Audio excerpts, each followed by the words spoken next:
Welcome to Toffee TV. These are my three things from Everton 2, Watford 0 in the Carabao Cup at Goodison Park. I want to begin with Moise Kean. If you've watched my match reaction, I touched on it slightly, but I want to talk a little bit more about him in this. And I'm a little bit frustrated with Moise Kean and with the situation more than him. I don't think we've used him as well as we could have done. I think the manager needs to make a decision on where he's going to play him, and he needs to stick with him. I accept that for him to stay in the team, he's got to do a little bit more. But to me, he's a player that will do his best work in and around a penalty area. And I just felt tonight he was given, when I seen the team sheet and those three were up front, I felt as though we were going to play with a real 4-3-3. And I thought, good, the manager's trying something different. We'll play with a high three. But it didn't really play out like that. Moise Kean was having to come back and do some defending, and that's going to happen. But he was too far wide. I don't want to see him that wide. When you watch the top teams, Liverpool play it, Man City play it, when you watch them play with a real 4-3-3, their two wide players are tucked in, and the fullbacks are the width. But when we seem to do it, or certainly tonight with Moise Kean, he was on the touchline as well, and we've bought him to score goals. Surely that's why he was our centre forward, so we're sticking him wide. And I just feel like the manager has to identify what he is, how he's going to play, and if he's going to play him wide, make him closer, get him closer to Dominic Calvert-Lewin, get him in and around the 18-yard box, getting balls thread through. Like we seen Dom's goal at the weekend, the ball played in behind the defenceman to run onto. We tried to get him in a couple of times in the first half and it was just cut out. But we want to get him closer to the goal. The same with Richarlison.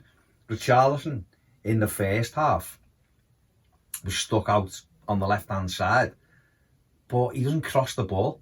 So it's almost wasted. He gets it, he holds it up, he steps back and he ends up just passing it back. And I feel as though we tuck in a bit more and occupy there. They have to make a decision then, the opposition, of whether they're going to go man for man with the two tucked in strikers, or whether their fullbacks are going to come in. It gives you more space on the outside. So I just feel as though with Moise Kean, we need to identify where he's going to play and try to get him closer to the goal, basically, because otherwise the games are going to go on. He's not scoring goals. The confidence will drain from him, and we're just going to have a bit of a problem on our hands. So I think that's one issue the manager needs to solve very quickly. I was a bit disappointed he come off. How it worked out made it, showed the manager was right in that decision, because I thought Theo Walcott made the difference. But I just feel as though we need to identify how we're going to use Moise Kean. That was one of the things I come away from the game thinking. Second thing I want to talk about is Mason Holgate, who I thought had another good game tonight. Had a couple of tricky moments where he's having to wrestle with DeAndre Gray, and a little bit of experience has got to come into it, where he knows when to drop a little bit, and because sometimes he gets too tight and it makes him easy to roll as the striker, and then he's the wrong side of the player. And Yerry Mina got him out of trouble on one occasion in the first half, but I thought he got better. Thought he looks like a confident player. Obviously scored a goal, that'll do him the world of good. His first goal for Everton, good header from close range. I thought he'd done everything really well tonight. I thought he had a solid game at the weekend. He had an assist for Dominic Calvert-Lewin. Tonight he scored a goal. And I think, I'm just wondering, is this Mason Holgate's time now? Is this his best opportunity? Obviously, Yerry Mina's gone off after 35 minutes tonight, which is a big blow because he's been fantastic for us this season. So obviously, Mason's going to be, employed now at centre-back alongside Michael Kean. And this is probably, I would suggest, his moment now to really try to cement that place in the team, or prove to people that he can actually do it in the Premier League. It was probably always going to take an injury for him to get his opportunity in this side. So it's up to him now. He's got decent pace about him. He's got a bit of needle. He's a good footballer. So it's over to him now, isn't it, to really try and prove that he deserves a go in the side. So we'll have to wait and see how it pans out. But he's had a good, solid 2 games.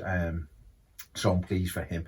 And finally, I suppose this is a question to people watching, really, is that should the Carabao Cup be a priority for us this season? Obviously, the league isn't going the way it should in terms of we're losing games that I don't believe we should be losing.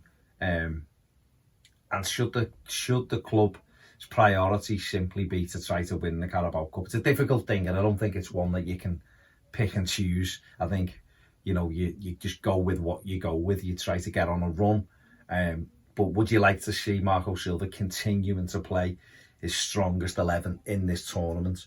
I don't want the Premier League form, I was going to say, to suffer, but it's suffering anyway, isn't it? But for me personally, I still prioritise the Premier League, because I feel as though we need to be making sure we're halfway up that table at least at the moment, and that comes from winning some games. We're simply not winning enough Premier League football matches, but we're in the quarter-final now. We're 3 games away from Wembley Stadium in a cup final, in February, one that gets you into Europe.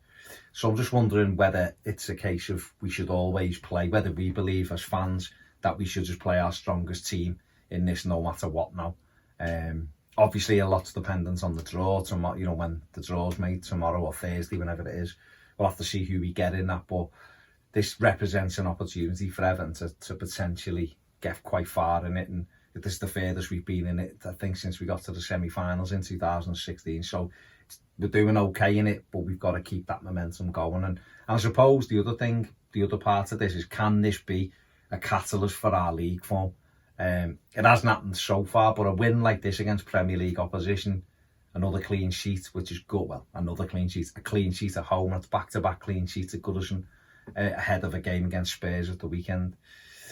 Can this be a springboard for us to improve in the league, or do you just feel as though, it doesn't really change anything? I guess that's a question for you to answer. We'll know probably Sunday whether they can take anything out of tonight, but there you go. They're my 3 things from Everton to Watford 0. Thanks for watching. Make sure you subscribe, give the video a thumbs up. Check out all the match reaction stuff as well, including Pets player ratings. And if you want more videos, get over and join us on Patreon. Thanks for watching. See you later.